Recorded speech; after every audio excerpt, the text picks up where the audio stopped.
Study IQ IAS, आपका selection हमारा मिशन। दोस्तों 2018 में infrastructure leasing and financial service ILFS का डिफॉल्ट होता है और पूरा फाइनेंशियल सेक्टर कोलैप्स हो जाता है। लोन्स रुक जाते हैं, क्रेडिट पूरा फ्रीज हो जाता है और लोगों का जो ट्रस्ट होता है upon non banking financial institutions वो पूरी तरीके से हट जाता है। आप देखेंगे ऐसा ही कुछ हाल अभी हमको देखने को मिलता है अपॉन प्राइवेट यूनिवर्सिटीज़ जो इंडिया की हैं, प्राइवेट कॉलेजेस के ऊपर। प्राइवेट कॉलेज भी लोन लेते जा रहे हैं, फैंसी बिल्डिंग बनाते जा रहे हैं, लेकिन क्लासरूम में आप देखोगे नंबर ऑफ स्टूडेंट काफ़ी कम है, एजुकेशन का स्टेटस काफ़ी कम है, टीचर्स नहीं हैं और इतने सारे रेगुलेशंस हैं लेकिन वो सिर्फ नाम के हैं। अब सवाल ये उठता है कि क्या हम अपने एजुकेशन सेक्टर को बचा सकते हैं? क्या हम अपने एजुकेशन सेक्टर को प्रोटेक्ट कर सकते हैं ताकि वो अगला फाइनेंशियल क्राइसिस ना बन जाए जैसे ILFS का हो गया? तो ये जो कंपैरिजन है इस आर्टिकल में करने की कोशिश की गई है, आज इसी को हम समझेंगे और इसके लिए हम क्या-क्या कर सकते हैं इस पे भी हम थोड़ी सी नज़र डालेंगे। तो आप देखोगे इसका जो कंटेक्स्ट है, आप देखेंगे कि इंडिया की जो एजुकेशन सिस्टम है वो रैपिडली एक्सपेंड कर रही है। करीब 400 प्राइवेट यूनिवर्सिटीज़ आपको देखने को मिलेंगी। अब आप देखोगे कि इंडिया के अंदर जनरली फोकस जो होता है that is upon the primary education. सरकार उनके लिए ज़्यादा स्कीम बनाती है। जो हायर एजुकेशन होती है, जो कॉलेजेस होती हैं, उन पर हम इतना ध्यान दे नहीं पाते और उन पर ध्यान देना बहुत इंपॉर्टेंट है। यही इस आर्टिकल के अंदर बताया हुआ है। आप देखोगे इस आर्टिकल में जो कनेक्शन है आप कर सकते हैं एजुकेशन सेक्टर जो हमारे पेपर 2 में कनेक्ट होगा, क्या-क्या इश्यूज़ हैं। डेफिनेटली इकोनॉमिक वल्नरेबिलिटीज़ भी आप डिस्कस कर सकते हैं क्योंकि ये कोलैप्स इसको कंपेयर किया गया है जो बैंकिंग में कोलैप्स आया था बैंकिंग सेक्टर के अंदर। एथिक्स से भी हम कनेक्ट कर सकते हैं क्योंकि बच्चों के अधिकार, स्टूडेंट राइट्स की यहाँ पे बात आती है। एक इंस्टीट्यूशन को प्रॉपर इंटीग्रिटी को मेंटेन करते हुए काम करना होता है, उसकी भी हम बातों को डिस्कस करेंगे। तो आप देखोगे ये जो आर्टिकल पब्लिश हुआ है अभी, वहां पर है are private universities the next NBFC crisis. India can no longer afford to treat education as a speculative venture. The need for student centric regulation, rigorous financial transparency and operational accountability has never been more urgent. तो इस issue को हमें discuss करना है कि क्या-क्या इसके अंदर हाईलाइट हम कर सकते हैं और क्या-क्या प्रोविजंस हम अपना सकते हैं इसको बेटर करने की। समझने की कोशिश करते हैं। तो देखिए पहले NBFC क्राइसिस में क्या हुआ था आपको जैसे पता होगा कि 2018 में एक क्राइसिस आता है। आप इसके बारे में रीड कर सकते हैं। ऑल्दो हमारा ऑब्जेक्टिव कुछ और है, हमें इसको कंपेयर करना है एजुकेशन सेक्टर से। हुआ क्या था, वही लोन लिया गया, फिर लोन की भरपाई हो नहीं पाती। अलग-अलग जो रियल एस्टेट कंपनीज़ हैं, वो लोन लेती हैं, वो अपना पैसा दे नहीं पाती, सब कोलैप्स हो जाता है। क्रेडिट पूरा फ्रीज़ हो गया, ओके, लिक्विडिटी मिसमैच हो गया, रियल एस्टेट कोलैप्स हो गया। अब ऐसा ही कुछ-कुछ आप देखोगे हमें देखने को मिल रहा है प्राइवेट यूनिवर्सिटीज़ के अंदर। अब हम देखेंगे कि जो प्राइवेट यूनिवर्सिटीज़ हैं, वो अपने आप को एक्सपेंड कर रही हैं। अब इनका बिज़नेस मॉडल क्या है? दैट फाइनेंस इंफ्रास्ट्रक्चर, डेट पे पैसा लेती हैं, अपना इंफ्रास्ट्रक्चर बनाती हैं। अब इंफ्रास्ट्रक्चर इन्होंने बना दिया, अब उसके लिए इन्हें बच्चों को भी मतलब लेके आना है और फीस भी इन्हें हाई रखनी पड़ेगी क्योंकि वो पैसा चुकाना भी है। इसी वजह से हाई ट्यूशन फीस होती है क्योंकि रिटर्न ऑन इन्वेस्टमेंट एक्सपेक्ट कर रहे हैं वो कुछ। अब डेफिनेटली अगर हाई फीस आएगी तो सब लोग उसको अफोर्ड कर नहीं पाएंगे, तो वहां से क्या होगा, वहां से लो एनरोलमेंट होंगे, लो रिटर्न निकल के आएगा। तो ये इस तरीके का लूप बन गया कि लोन पे पैसा उठाया, फैंसी बिल्डिंग बनाई, अच्छे अच्छे एडवर्टाइजमेंट किए और इसी वजह से ट्यूशन फी हाई कर दी। आप देखोगे नॉर्मल किसी भी प्राइवेट कॉलेज की 3 से 4 लाख से फीस कम होती नहीं है, ये तो मिनिमम है और ऊपर तो बहुत जाती है, हाई जाती है। ऐसा वो क्यों करते हैं? क्योंकि उनको अपना इन्वेस्टमेंट वापस लेके आना है, लेकिन इसी फीस की वजह से इनरोलमेंट नहीं हो रहे। Infrastructure built without faculty planning. आपने बिल्डिंग बना दी, आपने पैसा खर्च किसके ऊपर कर दिया? आपने पैसा खर्च कर दिया मार्केटिंग के ऊपर, ब्रांडिंग के ऊपर। ठीक है, मार्केटिंग, ब्रांडिंग, ब्रोशर बना दिए, क्लासरूम अच्छे बना दिए, लेकिन क्लासरूम के अंदर जब तक टीचर्स ही नहीं होंगे तो वो कैसे प्रोसेस पूरी हो पाएगी? तो ये सारा सिनेरियो आप देखने को मिलेगा आपको प्राइवेट यूनिवर्सिटीज के अंदर। अब देखो ये जो प्रोसेस अगर लूप घूमता रहेगा, मान लीजिए एक इंस्टीट्यूशंस हैं, 2 हुई, 3 हुई, तो 400 प्लस प्राइवेट यूनिवर्सिटीज हैं। अगर 100 यूनिवर्सिटीज के अंदर भी ऐसा लूप बनता है तो पूरा सिस्टम कोलैप्स हो जाएगा। और ये आप देखोगे कि ऐसा ही प्रोसेस चलता आ रहा है और इसको रोकना, इसको कंट्रोल करना बहुत इंपॉर्टेंट है। तो आप देखोगे जो रेड फ्लैग हमको दिखते हैं यूनिवर्सिटी सेक्टर्स के अंदर, आप देखोगे फंडिंग सोर्स, जैसे हम इसको कंपेयर कर रहे हैं जो NBFC का क्राइसिस हुआ था। NBFC में क्या था? Corporate bond market, short term borrowing ये कर रहे थे। यहाँ पर ये लोग लेते हैं बैंक लोन, प्राइवेट इक्विटी। ठीक है, रेवेन्यू जनरेशन इनका भी वोलेटाइल है, ट्यूशन डिपेंडेंट, बच्चे आएंगे, बच्चे फीस देंगे तो काम होगा। ठीक है, इनका भी क्या था? Interest income from risky loans तो दे दिए, रिस्की लोन्स दे दिए। अब रिस्की लोन, अगर किसी लोन को रिस्क तरीके से दिया है तो क्या पता वो पूरा कर पाए ना कर पाए। तो इस तरीके के रिस्की लोन से इनका इंटरेस्ट आ रहा था और वो लोन इनको मिला नहीं वापस, वो सारी कंपनी डिफॉल्ट कर गई, तो पूरा कोलैप्स हो गया सिस्टम। ओवरसाइट करने के लिए कोई है ही नहीं। प्राइवेट यूनिवर्सिटी पर देखोगे आप, यूजीसी के नॉर्म्स तो हैं, यूजीसी है, एआईसीटी है, एनएएसीबी है, लेकिन वीक रेगुलेशन है, वीक स्टेट रेगुलेशन है। और यहाँ पर भी आरबीआई का जो ओवरसाइट था, अब तो खैर 2018 के बाद वो बढ़ गया, लेकिन उससे पहले बहुत कम था। और नुकसान किसको होता है इन सब चीज़ों का? Definitely the consumer is at risk.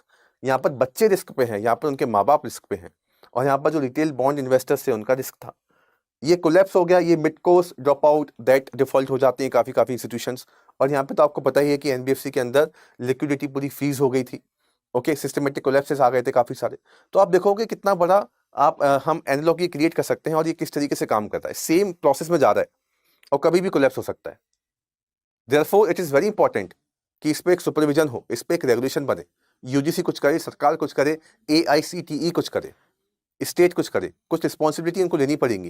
नहीं तो बच्चों का जो भविष्य है, माँ बाप का जो पैसा है, जो उनका हार्ड एंड मनी है, वो इसी तरीके से वेस्ट होता जाएगा।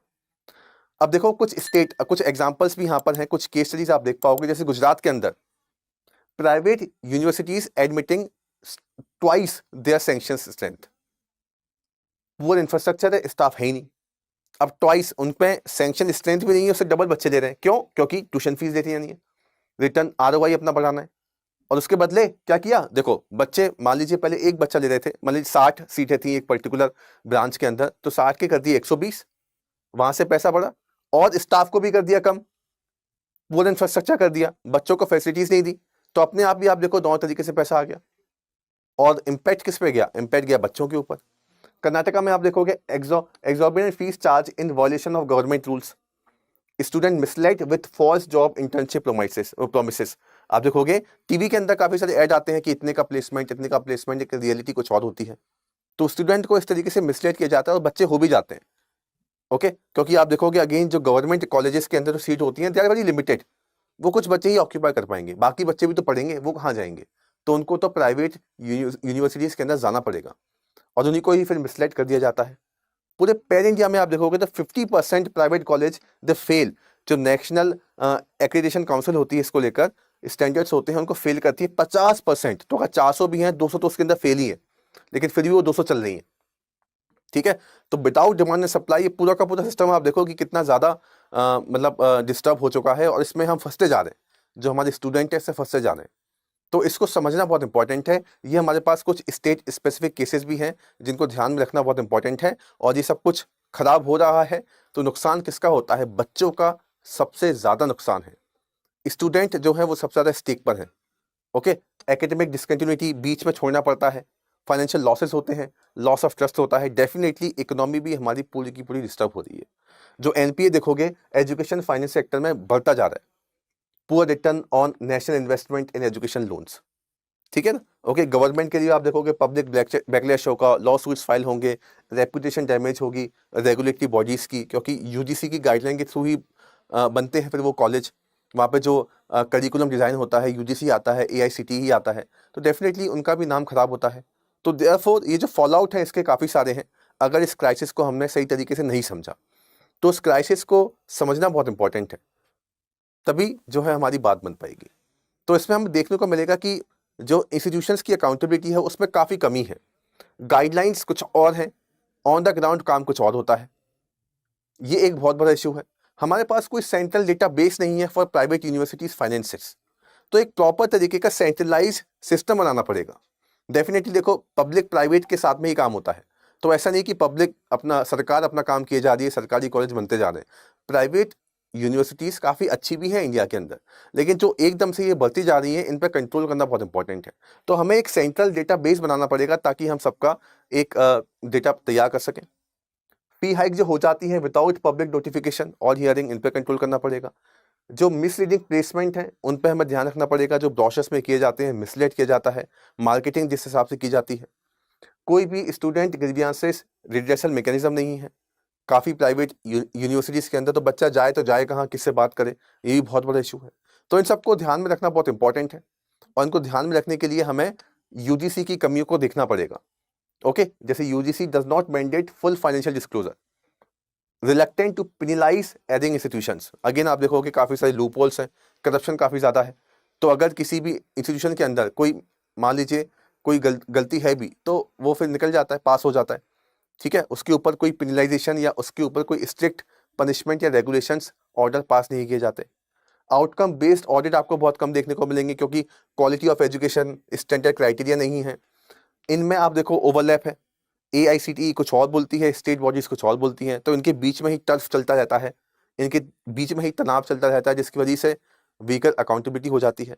तो ये इश्यूज आप देख पाएंगे। और डेफिनेटली जैसे मैंने आपको बताया था कि GS2 GS3 के अलावा GS4 में भी हम कनेक्टिविटी देखेंगे, क्योंकि सब टॉपिक्स आप देखोगे क्योंकि एजुकेशन तो इतना बड़ा टॉपिक है कि आप इसको कहीं से भी कनेक्ट कर सकते हैं। Should education be run as a business or a public good? This can also be presented as an example, as a case study. You can also use this in your essay paper.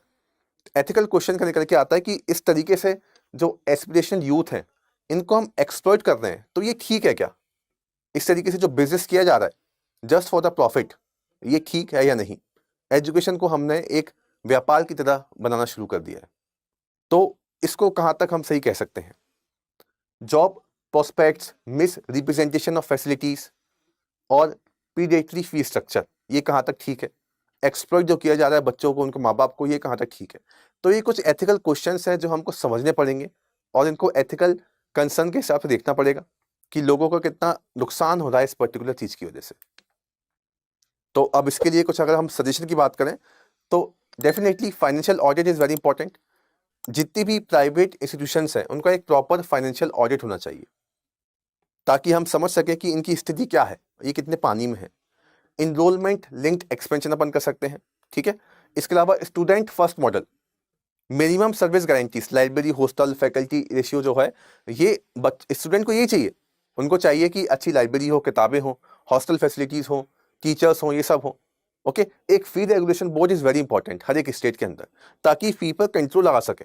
जो अनाप शनाप fees बोल देते हैं private institutions, उस पर control लग सके। और एक प्रॉपर तरीके की एग्जिट पॉलिसी भी होनी चाहिए, जो बैंकिंग में भी आपको देखने को मिलेगी कि insurance fund to support student in case of institutional closure.